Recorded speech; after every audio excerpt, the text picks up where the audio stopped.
Bitcoin astrology में आपका स्वागत है।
बिटकॉइन एस्ट्रोलॉजी में आपका स्वागत है।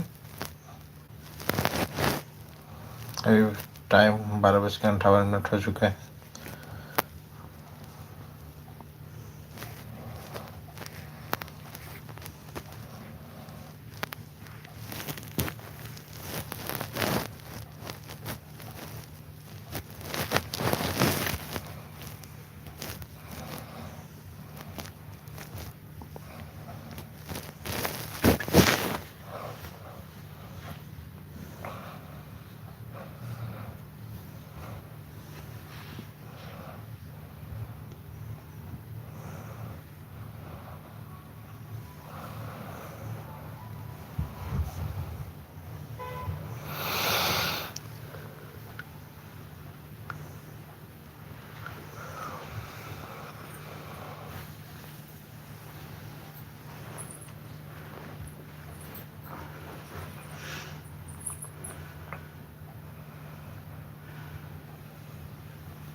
बिटकॉइन एस्ट्रोलॉजी में आपका स्वागत है।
Science of Self-Learning. Chapter 1, Principles of Self-Learning. Most of us, or at least our parents, recall how education used to be in the 20th century, before technology made acquiring information super easy. We learned in institutionalized settings: the classroom, the laboratory, the workshop, and out in the field. We might have learned additional skills at trade schools or night classes. If you wanted to learn something, it required a lot of effort. Consider that encyclopedias used to be popular and widespread, because there was literally no other way of looking up information or learning by yourself.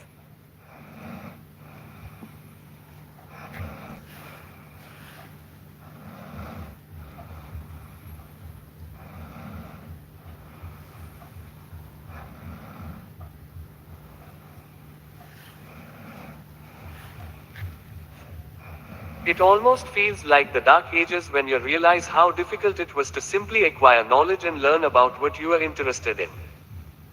In all of those stuffy traditional environments, someone else decided what we should learn beforehand, whether it was a school board, a private instructor, or family. Learning conferred a top-down relationship with someone else who had the knowledge we sought. Self-learning, in most, but not all, areas, wasn't considered as legitimate as getting an education from a known or accredited source. To enter professions or be considered in any positive light, you must have gone through the proper channels and received the pertinent pieces of paper that told people you were knowledgeable. Gatekeepers were everywhere and designed to keep you from rising. The 21st century has changed all that, thank goodness. Self-education is a thriving industry. Students direct their own learning in topics that used to only be covered in college settings, and far beyond, of course. The internet has opened up broad avenues of information access that are available to anyone with a connection. Somebody who truly wants to learn facts in history, science, the arts, business, technology, or literature can do so with at least a little comprehensiveness through online sources. Students can supplement their traditional studies, or they can create their own curriculums designed to get them where they want to be. The business titans we worship these days don't even have the degrees that used to be required. Still, self-education can seem like a grand undertaking. Indeed, it involves a higher personal drive and commitment than we had in our regimented school days because we are guiding ourselves when we self-learn. We are motivating ourselves. We are often learning in a vacuum, trying to derive meaning and knowledge in subjects that are totally new to us. And we frequently doubt whether we are doing it right. This book aims to ease some of those problems and help you become a dedicated, determined, and agile self-learner in whatever discipline you choose. It will take you through the steps of finding your inspiration to learn, planning, developing positive habits, and driving your own education. It's my hope that you can use the skills and reasoning this book provides for any course you are interested in, and, hopefully, it will encourage you to find more subjects to learn about. Self-learning benefits from a mindset that isn't always picked up in traditional institutions, but that can prove to be a major advantage in more than just education. That's the mindset of the autodidact. An autodidact is, most simply put, a self-educator. It's what you're probably aspiring to. They own the entire method of their instruction, from beginning to finish, from interest to implementation. They're hungry to learn more about the topics they're most passionate about, and they're enthusiastic about learning new subjects from scratch. They manage all the tools they need to learn: books, videos, podcasts, online courses, and even fieldwork. An autodidact is comfortable with the notion that they're both teacher and student, often at the same time. Anyone can be an autodidact. There aren't any restrictions on age, gender, or background. All that's required is the willingness to actively find new knowledge and to do so with a discerning, evaluative mind. The autodidact is driven by a strong desire to acquire intelligence and is most successful when they make a concentrated and well-plotted endeavor to do so. An autodidact is especially effective if they have a strong memory and can direct their own study outside of formal education settings. This is a skill to be cultivated. It's not easy, especially at first, but this mindset is how to take your self-learning to the next level. It's how you are able to immerse yourself in new knowledge and reach expert levels, even if you have to drag yourself through it. Traditional learning vs. self-learning. All of us have some experience in institutionalized learning, and it's important that we do. Some of us may have had good experiences in high school and college, some of us might have struggled. We all needed to go through traditional school because it laid the groundwork for our adult lives, whether we were star students or rebels. That said, there are some elements of traditional education that could be considered impediments to true learning. These elements aren't always negative, and their being obstacles has a lot to do with the student. But several well-respected, learned individuals, including Mark Twain and others, both legendary autodidacts, have expressed skepticism about the limits of traditional education. While their criticisms aren't always true across the board, they're definitely valid in certain cases, and they're legitimate arguments in favor of self-education. It's psychologically restrictive. In a traditional education setting, you are expected to always be attentive and on point. Most, if not all, of your mental resources need to be applied toward the topics you are studying, to the extent that grabbing just a few reasonable minutes of free time could make one feel guilty or irresponsible. How can you enjoy the rare 2-hour movie when you've got a chemistry final breathing down your neck? This is one of the many problems with a one-size-fits-all approach. It often uses fear as a motivator. If you don't study hard and achieve success according to the standards of your school or university, supposedly you'll have no future. Beginning when we are children, we are told that if we don't follow the demands of traditional schooling, if we don't keep our heads down for 18 years, plug away, and get that degree, then we'll wind up destitute, unsuccessful, and live a terrible life out on the fringes of society. The problem with using fear as a motivator is that it flat out doesn't work. We'll explain why in a bit. Sure, Children might not understand motivation in many other ways, but there are indeed other ways. It limits or even destroys creativity. In school, you do as you're told. You don't have any leeway. Your course of study is chosen for you. Your texts are assigned. Your materials, lab experiments, and resources all come from prepared lists from which you can't deviate. There is only one answer. Most of the time, there is only one method as well. You are told to approach problems and questions in certain, specific, and fixed manners. Even if you can better understand a concept through creative thinking and self-driven investigations, you are expected to conform. The compounding frustration, as it turns out, either turns you off the subject or doesn't teach you anything at all, usually both. It makes you close-minded. Ivy League colleges deserve their high reputations. But let's be honest, they often create a social hierarchy based on who went through the proper channels and who deserves what. It's not just confined to highly ranked universities, of course. The culture surrounding much of traditional education tells that there is truly only one path, and that's the path they took. Anyone else is illegitimate. How could someone do the same job as me when I have a Bachelor of Arts in Sociology from a four-year university? Well, pretty easily, actually. It actually hinders future learning. After 20 years of force-fed learning, tens of thousands of hours of lecture, reading, studying, and accumulating facts, you are almost conditioned not to learn in any other way. You don't imagine that there even is another way, much less that you are able to direct it yourself. You believe learning is to sit and absorb and then demonstrate said absorption. Many are the students who've experienced so much burnout from institutional learning that the last thing they want to do upon graduation is learn anything. Some students get so burned out from having their noses buried in textbooks that even the prospect of recreational reading for fun turns them off. When you've spent an entire quarter life enduring the hardships of a strict educational setting, it can distort your view of all education going forward. These flaws of institutionalized learning aren't universal, and they shouldn't become excuses for one to abandon their studies. But they do illustrate some of the psychological barriers a traditional education can reinforce and can explain why it can be difficult to retain the information we are supposed to learn in school. You are told what to care about and how to think. This just isn't a sustainable formula for engagement and knowledge retention. In contrast, self-education carries a few potential advantages that don't necessarily arise in the scope of traditional education.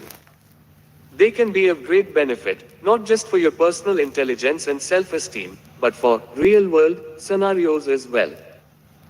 You can dive as deeply into a subject as you want.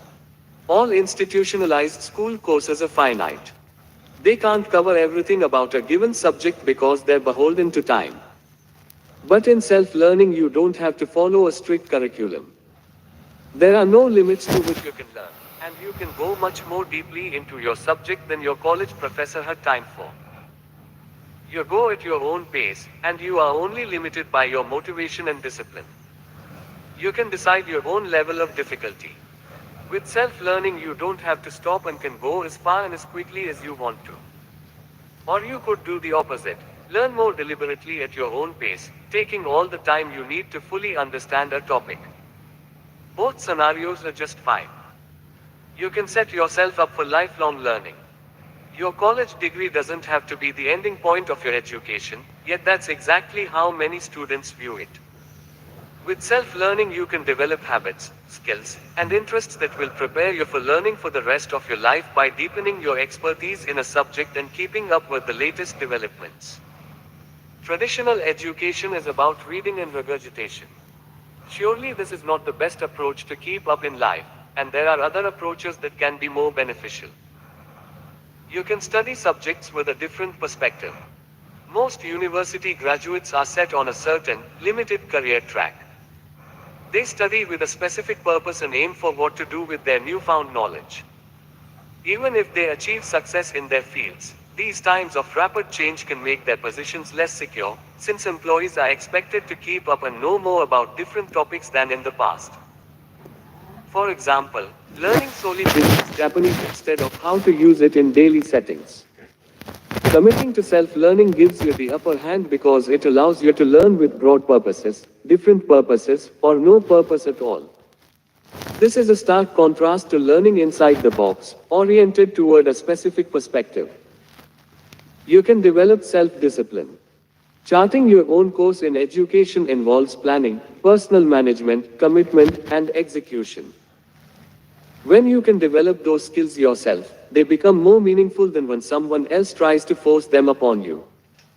Building self-discipline is one of the handiest byproducts of self-education because it can be replicated in all other areas of your life. You can open up new and unique possibilities. You probably didn't have time for all the things you wanted to learn while you were in college. You were on a set course of specific study and couldn't waver too much from it. Self-learning lets you pick up all those interests and passions you might have had to set aside in formal education. You can also develop expertise in new subjects that could broaden your career potential. Studies have shown that people, on average, have 5 to 7 careers throughout their lifetimes. Will you be limited by your lack of self-learning abilities, or will you be able to seamlessly transition from one career to the next? The Learning Success Pyramid. The benefits of self-learning are pretty compelling, and I'm of the firm belief that anyone can do it. But as with any endeavor in life, self-learning isn't operated by a switch that you can just flick on. It's best when there's some mental and emotional groundwork in place to prepare you for success. And of course, a helpful book such as this one never hurt anyone. Legendary college basketball coach John Wooden was also an astute personal philosopher who developed the Pyramid of Success. He intended it as a diagram to guide students through 15 different blocks on the course to success in their personal and practical ventures. Wooden's model has been appropriated by several others who have sought to provide roadmaps for success or accomplishment, including educator Susan Kruger. She developed the Learning Success Pyramid, which identifies the necessary elements one must bring to ensure accomplishment in learning throughout their life. Thoughtfully, Kruger kept her number of blocks to 3, down from Wooden's 15. Confidence. Self-management. Learning. Confidence. At the base of Kruger's pyramid is the self-conviction that we can learn. There's no way around this prerequisite, and brain chemistry has something to do with it. When we receive information of any kind, it travels up the spinal cord toward the neural networks of the brain. The first part of the brain to get this information is the emotional center, before the analytical or interpretive parts. Predictably, this causes some problems in our daily life. The job of the emotional center is to determine if the information we get poses a threat to our security. If this part of the brain perceives a threat, then it saps chemical resources from the rest of the brain to deal with the threat. Of course, you know this is the fight or flight response, in which our bodies are triggered into arousal to avoid bodily harm in one way or another. The emotional center doesn't distinguish between physical threats or personal ones, which means it perceives insults, harsh criticism, and condemnation with the same level of alarm that it would with a fist, a bear attack, or an oncoming truck. It's responding to a danger to our well-being, and to do so, it hoards the chemicals we'd normally use for other brain-driven activity, such as learning. So motivating someone to learn by threats or reproach isn't just ineffective, it's impossible. If one is feeling hurt or mistrusted, or if they're dealing with depression, stress, difficult personal issues, or fear, they don't have any resources left to help them learn. Therefore, it's important to establish a real sense of confidence that we have the ability to learn. If you're running low in this area, be kind to yourself and take steps to affirm your learning abilities. You've learned everything in your life thus far from scratch. You may feel ignorant or that you're not good enough, and that might be true, but it's only a temporary condition. There's not a single subject you can't understand with perseverance and the occasional stretch of hard work. Resolve yourself to not giving up. Make plans for how you will learn. Be forgiving of yourself if you need to take a lot of time and mark your progress as you go along. If there is a pot of gold at the end of the rainbow, and you don't think you can follow the rainbow, it starts to feel pointless. The confidence aspect of learning is what makes it possible that you will even keep reading this book. Self-management. The next tier in the learning success pyramid is organizing one's time, resources, tools, and communication to ensure effective learning. And once again, this process is dictated by how our brain handles incoming information. After our emotional centers are done processing new info, the next brain part to receive the data is the front brain, or the prefrontal cortex. This is a bit like our own personal assistant. It handles motor function, memory, language, problem solving, impulse regulation, social behavior, and a bunch of other cognitive skills.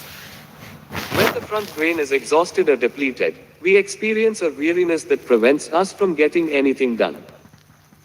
This is known as ego depletion. This has been recently disproven to some degree, but it is fairly undeniable that the more you have on your plate, the more tired you will grow and the less attention and effort you will put into matters in front of you. The best way to combat this brain drain is by working on self-management skills, particularly organization.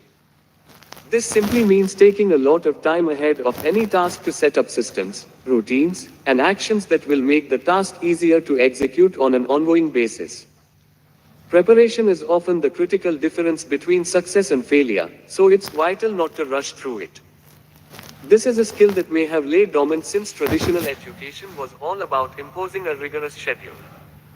But since we must become student and teacher simultaneously, we cannot afford to neglect this. For the self-learner, this process means organizing yourself and your materials to facilitate gathering information, studying, comprehending, and testing yourself on what you've learned. How will you schedule your reading time? What resources will you use to track your progress and determine where your knowledge gaps are? How will you produce what you've learned, writing, video, a project, or some other